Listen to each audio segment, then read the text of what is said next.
The courtroom was silent, save for the rhythmic tapping of Pam Bondi's heel against the polished wooden floor. The Florida heat clung to the walls, seeping into the tense atmosphere like an uninvited guest. This was not just any trial. This was a battle between law and faith, justice and power, a trial that would send ripples through the very core of the community. Seated at the defendant's table, Father Michael Calloway adjusted the stiff collar of his priestly robes, his expression unreadable. The case against him was nothing short of damning: embezzlement, conspiracy, and a web of deceit that stretched far beyond the confines of his small parish. And yet, despite the mounting evidence, he carried himself with the quiet confidence of a man who believed he answered to a higher authority. Pam Bondi was having none of it. She rose from her chair, smoothed the front of her navy blue suit, and walked toward the jury with measured steps. Years in the Attorney General's office had taught her many things: how to dismantle a defense, how to expose lies, and, most importantly, how to wield truth like a scalpel. "Father Calloway," she said, her voice slicing through the silence, "you stand before this court today accused of stealing over $3 million from your parish's charitable funds. Funds meant for feeding the poor, sheltering the homeless, and supporting struggling families. Do you deny these accusations?" The priest, calm as ever, folded his hands in his lap. "Ms. Bondi, I do not deny that the money was moved. But I reject the notion that I stole it." A murmur rippled through the courtroom. The judge rapped his gavel once, restoring order. Pam arched an eyebrow. "You don't deny moving the money? Then tell us, where did it go?" Father Calloway exhaled slowly, his fingers pressing into the wooden table as he leaned forward. "That money was used to help those in need in ways that could not be put on paper. The world of faith does not always align with the world's definition of legality. But make no mistake, I acted in the name of God." Pam tilted her head, feigning curiosity. "Ah, the higher calling defense. How convenient." Calloway's lips curled in something that might have been a smile. "Do you believe in God, Ms. Bondi?" The question caught her off guard, if only for a second. She recovered quickly. "This is not about my faith, Father. This is about the law." "But the law," Calloway said smoothly, "is a human construct. Faith transcends it. If a law demands that I turn away from God's will, which do you think I should obey?" The jury was hanging on every word. Pam knew she had to tread carefully. Calloway was no ordinary defendant. He was a man of influence, someone who had spent decades at the pulpit weaving words into conviction. But he had made a mistake. He had underestimated her. She stepped closer, lowering her voice. "So you admit you broke the law?" Calloway hesitated. "I admit that I followed a greater truth." Pam turned to the jury, spreading her hands wide. "Ladies and gentlemen, you have just heard it from the defendant's own mouth. He does not deny what he has done. He does not even attempt to justify it under the law. Instead, he asks you to believe that his actions are excused simply because he claims to have acted under divine guidance." She turned back to Calloway, eyes sharp. "Tell me, Father, how does God feel about tax fraud?" A low chuckle rippled through the courtroom. Calloway's smile faltered. Pam pressed on. "The money you moved, was it reported to the IRS? Or did your higher calling exempt you from that, too?" Calloway shifted slightly in his chair. Pam pounced. "You claim this money was used to help people in ways that could not be put on paper. That's a lovely sentiment, Father, but it's also incredibly convenient. Because the only paper trail we have leads to offshore accounts in the Cayman Islands. Were the homeless in need of beach vacations?" The priest's face remained composed, but there was a flicker, brief but undeniable, of unease. Pam leaned in.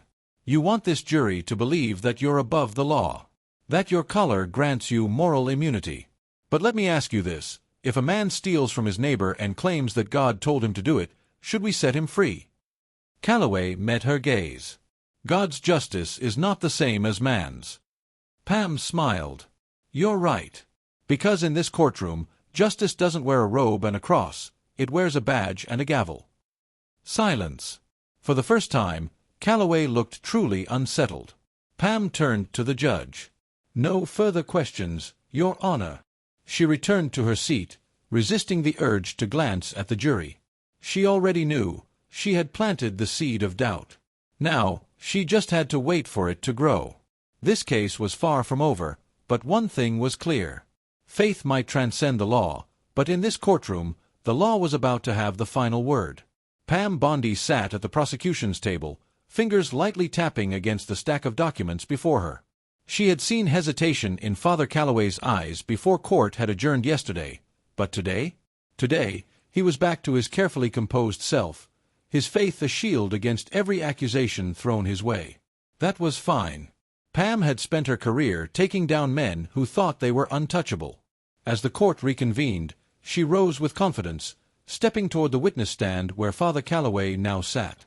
"Father," she began, her voice smooth but firm, "yesterday you told this jury that you moved the money from your church's charity accounts, but that it was used to help people in ways that couldn't be documented. Is that correct?" Calloway nodded, his expression serene. "That is correct." Pam reached for a file and held it up.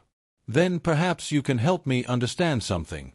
This is a bank statement from an account under your name. It shows multiple transactions, large transactions, to an account registered offshore. Would you like to explain how that money was helping the needy?" Calloway shifted, but his smile remained. "Charity is not always simple, Ms. Bondi. Sometimes, discretion is necessary." Pam arched an eyebrow. "Discretion." She let the word hang in the air. "Because when I see wire transfers to private luxury resorts and first-class flights to Europe, I don't see charity, Father. I see theft." The priest clasped his hands together. "Appearances can be deceiving." Pam stepped closer. "Indeed they can. That's why we dug deeper." She turned to the judge. "Your Honor, permission to present Exhibit B?" The judge nodded. "Proceed." Pam gestured to the courtroom doors. The bailiff stepped forward, handing her a file. She took her time flipping through the pages before speaking again. "Father Calloway, you once served as an advisor to the Catholic Relief Fund, correct?" "I did," he answered, wary now. "Good. Then maybe you can explain why the board of directors recently discovered a missing sum of $500,000, money that was meant to build a new homeless shelter, money that was instead funneled through the same offshore accounts linked to you." The courtroom was silent. Calloway inhaled deeply. "I will not deny that I moved the money. But I moved it because I could not trust those in charge to use it properly. Corruption exists everywhere, Ms. Bondi, even in charity organizations. I was ensuring that those in need actually received help." Pam folded her arms. "Fascinating. So, you decided, on your own, that you were the only person fit to handle these funds? You took it upon yourself to sidestep legal protocol and shift millions into untraceable accounts. You expect us to believe that this was an act of benevolence, not self-interest." Calloway smiled slightly. "Faith is about trust. God knows my intentions were pure." Pam's patience was wearing thin. She leaned forward, placing both hands on the witness stand. "This isn't God's courtroom, Father. This is a court of law." The priest held her gaze, and for the first time, a hint of something, maybe defiance, maybe desperation, flickered in his eyes. Pam turned to the jury. "Ladies and gentlemen, this case is not about religion. It is not about belief. It is about deception. Father Calloway wants you to think that because he wears a collar, because he speaks of faith, that his actions should be judged differently. But the law does not bend for faith." She let the words settle before turning back to Calloway. "One last question, Father." He waited. "You've justified your actions as being in service of God. But tell me, when you sat in first class, sipping expensive wine on a flight to Rome, when you stayed in five-star hotels, when you moved thousands of dollars into secret accounts, were you thinking of God? Or were you thinking of yourself?" A muscle in Calloway's jaw twitched. Pam smiled, just slightly. "No further questions, Your Honor." She turned and walked back to her seat, her heels clicking against the floor in the kind of rhythm that told her she had just drawn blood. The trial was far from over. But for the first time, Father Calloway looked less like a man of God, and more like a man with something to hide. Father Michael Calloway sat at the defense table, his fingers interlaced as though in prayer. But there was no divine intervention coming for him today. Not in this courtroom. Pam Bondi could feel it, the slow unraveling of his defense. She had seen it in his eyes when she asked about the first-class flights, the luxury hotels, the offshore accounts. His faith had been a shield, but she had found the cracks. And now, she was ready to break it apart completely. The defense attorney, a gray-haired man with a voice like smooth bourbon, rose from his seat.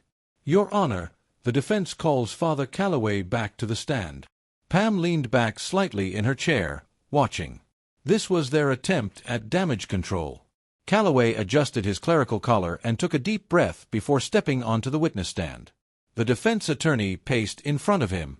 "Father Calloway, you've been accused of misusing church funds, of taking money meant for charity and," he paused, looking at the jury, "spending it for personal benefit. But tell me, do you believe that to be true?" Calloway shook his head. "No, I do not." "Then why did you move those funds?" The priest sighed, the weight of the question heavy on his shoulders. "Because bureaucracy fails people. Because the world is full of corruption, and even the best intentions can be twisted by greed. I saw firsthand how donations were mismanaged, how middlemen took their share before a single dollar ever reached the poor. So I took action." Pam narrowed her eyes. This was a different tactic. He wasn't hiding anymore. He was reframing the narrative. "I did what had to be done," Calloway continued, his voice steady. "Did I break some rules? Perhaps. But those rules were made by men, not by God." The defense attorney nodded solemnly, turning to the jury. "Ladies and gentlemen, you've heard the prosecution paint my client as a thief. But I ask you, if a man takes food from a corrupt system and gives it to the hungry, is he truly a criminal?" Pam could see some jurors considering the question. It was a dangerous argument, one that tapped into emotion, morality, faith. The defense attorney let the silence stretch before turning back to Calloway. "Father, let me ask you something more personal. Have you ever profited from this money?" Calloway straightened. "No. Not once. Not once." Pam's lips curled into a faint smile. That was what she had been waiting for. The defense attorney nodded. "No further questions, Your Honor." The judge turned to Pam. "Ms. Bondi, your cross-examination?" Pam stood, adjusting her suit. "Gladly." She approached the stand, her heels clicking like a metronome. "Father, you just told this court that you never personally profited from the money you moved." "Correct." "That is correct." She held up a new document. "This is a financial statement from a luxury property management company in Miami. It lists a beachfront condo worth just over $2 million, registered under a private trust." Calloway's jaw tightened. Pam turned the page. "This trust was created 3 years ago. Would you like to guess whose name is on the deed?" Calloway didn't answer. Pam stepped closer. "Your name, Father." The courtroom erupted in murmurs. Pam continued, flipping to another page. "Not only that, our team discovered that the payments on this property match wire transfers from the same offshore account where the missing donations were moved. So tell me, was this beachfront condo meant to help the poor?" Calloway exhaled slowly. "Ms. Bondi, there is more to this than you understand." "Then help me understand, Father. Did you or did you not purchase a luxury condo with church funds?" Silence. "Father Calloway," she said again, sharper this time, "did you or did you not take money from your congregation to fund your own lifestyle?" Calloway swallowed, his throat tight. "It is not that simple." "It is that simple." Pam turned to the jury. "Ladies and gentlemen, this man has stood before you, invoking God as his defense. He has told you he is a man of faith, a man of righteousness. And yet, when faced with the truth, he cannot deny it. He took money meant for the poor and spent it on luxury." She turned back to Calloway. "Where was your faith when you signed those papers, Father?" He opened his mouth, but no words came. Pam let the silence stretch. Then, softly, she said, "No further questions." She returned to her seat. The damage was done. Calloway had built his defense on faith. But today, faith had failed him. The courtroom was suffocating in its silence. Father Calloway sat rigidly on the witness stand, his hands gripping the wooden arms of the chair as if it were the last stable thing in his world. The jury watched him carefully, their expressions a mixture of skepticism, disappointment, and something worse, betrayal. Pam Bondi didn't move. She didn't have to. The damage had already been done. The judge cleared his throat. Does the defense wish to redirect? Calloway's attorney hesitated. He was experienced enough to know that the worst thing his client could do now was speak again. Every word Calloway had uttered had only dug him deeper into his grave. The defense attorney stood, buttoning his suit jacket. "No, Your Honor. The defense rests." Pam turned her head slightly, allowing herself the smallest smirk. The judge nodded. "Then we move to closing arguments. Ms. Bondi, you may proceed." She rose from her seat, smoothing the fabric of her blazer before walking toward the jury.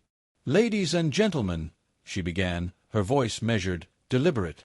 "Throughout this trial, Father Michael Calloway has asked you to see him as more than just a man. He has invoked faith, morality, and the supposed failings of the world to justify his actions." She took a few steps, pausing before the jury box. "But here's the truth. Faith is not a shield against the law. Faith does not give a man the right to steal. Faith does not turn theft into charity." Pam placed her hands on the railing of the jury box, leaning in slightly. "When this case began, the defense wanted you to see a man of God. A man who was simply following a higher calling. But what do you see now?" She let the question hang in the air. The jurors didn't need to answer. She already knew. "You see a man who took money meant for the hungry and used it to buy himself a life of comfort. A man who booked first-class flights while his parishioners struggled to put food on their tables. A man who signed his name on a luxury beachfront condo while standing at the pulpit, preaching humility." She turned slightly, pointing toward Calloway, who sat with his head bowed. "He told you he was above suspicion because he was a priest. But if anything, that makes his crimes worse. Because people trusted him. Because faith was weaponized, not to save, but to steal." She let the weight of her words settle. "Today, Father Calloway stands before you, not as a man of faith, but as a man who believed he was untouchable. A man who thought his collar would protect him from accountability." She straightened, allowing herself one last look at the jury. "But in this courtroom, we do not serve faith. We serve justice." She nodded. "The prosecution rests." Pam returned to her seat, feeling the shift in the room. She had them. The defense's closing argument was weak. Predictable. A desperate attempt to paint Calloway as a flawed but well-intentioned man. But the jury wasn't buying it. As the judge read his final instructions and the jury filed out to deliberate, Pam allowed herself a deep breath. 20 minutes later, they returned. The judge turned to the foreman. "Has the jury reached a verdict?" The foreman, a middle-aged woman with sharp eyes, stood. "We have, Your Honor." She handed the verdict form to the bailiff, who delivered it to the judge. The judge glanced at the paper, then nodded. "Please read the verdict." The foreman cleared her throat. "On the charge of fraud, we find the defendant." A pause. "Guilty." A murmur rippled through the courtroom. Pam remained still. "On the charge of embezzlement." "Guilty." Calloway closed his eyes. The judge let the noise settle before speaking. "Father Michael Calloway, you have been found guilty on all counts. Sentencing will be held in 30 days. Until then, you are remanded into custody." The bailiff stepped forward, placing a hand on Calloway's shoulder. For the first time, Pam saw it, true fear in his eyes. As he was led away, she watched him go, feeling no triumph. Only certainty. Faith was powerful. But justice was absolute. And today, justice had won.